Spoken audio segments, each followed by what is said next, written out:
നീ ഒരു മേയറുടെ മോളാണ്, ഞാൻ ഒരു മന്ത്രിയുടെ മോൻ. നമ്മളെല്ലാം പൊളിറ്റിക്സ് ആണ്. എന്ന് വെച്ചാ ഒരാവശ്യം വരുമ്പോ പരസ്പരം ഒരു സഹായം. രുദ്രം വെള്ളം ഒടിച്ചിട്ട് പിച്ചും പേയും പറയാ. എനിക്കൊന്നും മനസ്സിലാവുന്നില്ല. നീ സംസാരിക്ക. അയ്യോ എനിക്ക് വേണ്ടേ, നീ തന്നെ സംസാരിച്ചോ. നീ സംസാരിക്ക. വേണ്ടായേ. ഹലോ, ഞാൻ പറയുന്നത് മോളെ മോക്ക് മനസ്സിലായ ചേട്ടൻ പറയണത്? ചേട്ടാ, വെള്ളം അടിച്ചിട്ട് ഞങ്ങളെ വിളിക്കരുത്. ചേട്ടൻ പറയുന്നത് എന്താണെന്ന് ചേട്ടന് പോലും മനസ്സിലാവുന്നില്ല. എനിക്കിപ്പോ സംസാരിക്കാൻ താല്പര്യമില്ല. ഫോൺ വയ്ക്കല്ലേ, ഫോൺ വയ്ക്കല്ലേ. ഒറ്റ കാര്യം, അത് നിങ്ങൾ ചെയ്യോ ഇല്ലയോ എന്ന് അറിഞ്ഞാൽ മാത്രം മതി. വേഗം പറഞ്ഞു തീർക്ക് ചേട്ടാ. ഇന്ന് രാത്രി ഏതെങ്കിലും ഒരു സമയത്ത് ആ 5 സുന്ദരിയുള്ള ഹോസ്റ്റലിന്റെ വെളിയിലൊന്ന് എത്തിച്ചേരോ? അങ്ങനെ എത്തിച്ച് തന്നാൽ ബാക്കി കാര്യം ഞാനും എന്റെ ആൾക്കാരും. അല്ല, എന്തെങ്കിലും ഒരു കാരണം പറഞ്ഞ് നിങ്ങൾ അവരെ ഹോസ്റ്റലിന് വെളിയിൽ കൊണ്ടുപോവാ. അതിപ്പോ നടക്കില്ലല്ലോ ചേട്ടാ. ഞാൻ പറഞ്ഞ സ്ഥലത്ത് 5 സുന്ദരികളെ കൊണ്ടുവരാൻ നീ അല്ലേ ഏറ്റത്? നീ എനിക്ക് വാക്ക് തന്നെയല്ലേ? ചേട്ടാ, അതെല്ലാം ശരിയാ. ഇപ്പൊ അവളുമാരെ പുറത്തെത്തിച്ചു തരാൻ അവളുമാരിവിടെ ഉണ്ടായിട്ട് വേണ്ടേ? അപ്പൊ ആ പിള്ളേരവിടെ ഇല്ലേ? 5 സുന്ദരികൾ പുറത്തു പോയിട്ട് ഇതുവരെ മടങ്ങി വന്നിട്ടില്ല. രാത്രി 9 മണി കഴിഞ്ഞ് ഗേറ്റും അടച്ചു. അവരിപ്പോ ഹോസ്റ്റലിന് പുറത്താ. അവർ 5 ഗേറ്റിന്റെ പുറത്താണെന്ന് നിനക്ക് ഉറപ്പാണ്? അവരിപ്പോ പുറത്താണ്. നിങ്ങൾക്ക് അവരെ എന്ത് വേണേലും ചെയ്യാം. രുദ്രന് 5 സുന്ദരികളെ എന്തെങ്കിലും ചെയ്യാൻ പ്ലാൻ ഉണ്ടോ? ഇന്ന് രാത്രി രുദ്രൻ 5 സുന്ദരികളെ പൊക്കാൻ സാധ്യതയുണ്ട്. അയാൾ എന്തിനും തയ്യാറാ. 5 സുന്ദരികൾ ഹോസ്റ്റലിന് പുറത്തുമാണ്. വെള്ളം ഒടിച്ച് വീരവധം പറഞ്ഞതാണോ? പൂർണമായും അങ്ങനെയല്ല.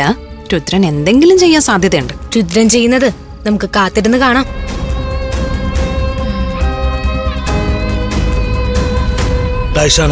എന്താണോ? 5 സുന്ദരികൾ ഇപ്പൊ റോഡിലടാ. ഇന്ന് രാത്രി തന്നെ അവരെ പിടികൂടണം. ഇറങ്ങടാ, നമുക്ക് നമ്മുടെ പെട്രോളിങ് കൊടുക്കാം. ഞാൻ റെഡിയാണ്, ഇറങ്ങാം. വാ.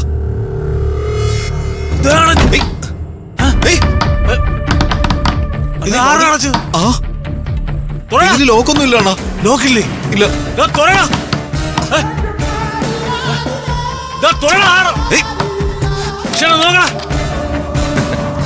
ഞാനാടാ നിന്നെയൊക്കെ പൂട്ടിയിട്ടത്. ഇന്ന് നീ ഒന്നും പുറത്തു പോവില്ല. എന്റെ കൂട്ടുകാരെ ഉപദ്രവിക്കാനല്ലേ? അവിടെ കിടക്ക.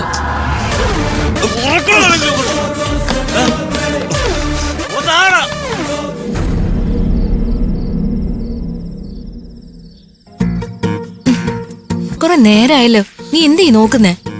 വണ്ടിക്ക് എന്താ കുഴപ്പമൊന്നും അറിയണ്ടേ? നിന്റെ നോട്ടം കണ്ട വണ്ടിയുടെ കുഴപ്പം കണ്ടുപിടിച്ചോലുണ്ടല്ലോ. വല്ലതും കണ്ടുപിടിച്ചോ?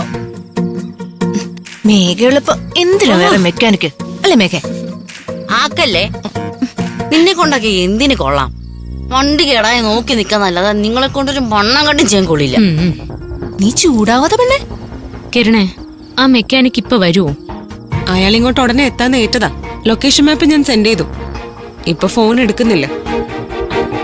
ഉടനെ വരുമായിരിക്കും. നമുക്ക് വെയിറ്റ് ചെയ്യാം. സമയം 9 മണി കഴിഞ്ഞു. ഇനി ഇങ്ങനെ ഹോസ്റ്റലിൽ കയറും. നമ്മളെ ലേറ്റ് ആവുന്ന കാര്യം റീന മാമിനെ വിളിച്ച് പറഞ്ഞാലോ? അത് പ്രശ്നോ? നമ്മള് ലേറ്റ് ആവുന്ന കാര്യം ഇതുവരെ മാം അറിഞ്ഞിട്ടുണ്ടാവില്ല. വിളിച്ചു പറയുന്നതോടെ മാം അറിയും. പിന്നെ ഹോസ്റ്റലിന്റെ റൂൾസും റെഗുലേഷൻസും ഒക്കെ ആയിട്ട് മാം ഗേറ്റിന്റെ ഫ്രണ്ടിൽ വന്ന് നിൽക്കും. ഹോസ്റ്റലിൽ നമുക്ക് എങ്ങനെങ്കിലും കേറാം. ആദ്യം ഈ വണ്ടി ഒന്ന് ശരിയാക്കാൻ നോക്ക്. മെക്കാനിക്ക് വിളിക്കുന്നു. നീ കോൾ എടുക്ക. അയാളോട് വേഗം ഇങ്ങോട്ട് വരാൻ പറ. ഹലോ ചേട്ടാ, എത്ര നേരായിട്ട് നിങ്ങളെ വിളിക്കുവാ. നിങ്ങൾ ഉടനെ എങ്ങനെ എത്തുവോ? ഞങ്ങൾ 5 പെൺകുട്ടികൾ വിജനമായ റോഡിൽ ഇങ്ങനെ നിൽക്കുക. പ്ലീസ് ഒന്ന് വേഗം വരുവോ? എന്താ